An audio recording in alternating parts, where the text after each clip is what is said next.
প্রিয় সাংবাদিক ভাইরা, আসসালামু আলাইকুম।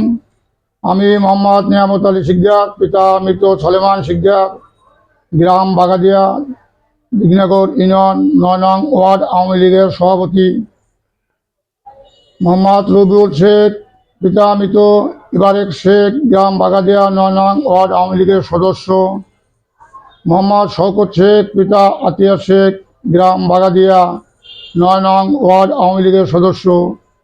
গৌরাঙ্গ বিশ্বাস, পিতা মৃত মুকুন্দ বিশ্বাস, ৯ নং ওয়ার্ড আওয়ামী লীগের সদস্য। প্রফুল্ল বিশ্বাস, পিতা মৃত প্রভাত বিশ্বাস, গ্রাম বাগাদিয়া ৯ নং ওয়ার্ড আওয়ামী লীগের সদস্য।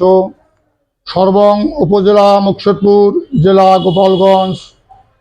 এই মর্মে উপস্থিত সাংবাদিকদের জানাইতেছি যে আমরা আওয়ামী লীগের স্ব পদ থেকে আজ হইতে স্বেচ্ছায় ও স্বজ্ঞানে দলীয় প্রাথমিক সদস্য পদ সহ সকল প্রকার পদ পদবি থেকে পদত্যাগ করিতেছি।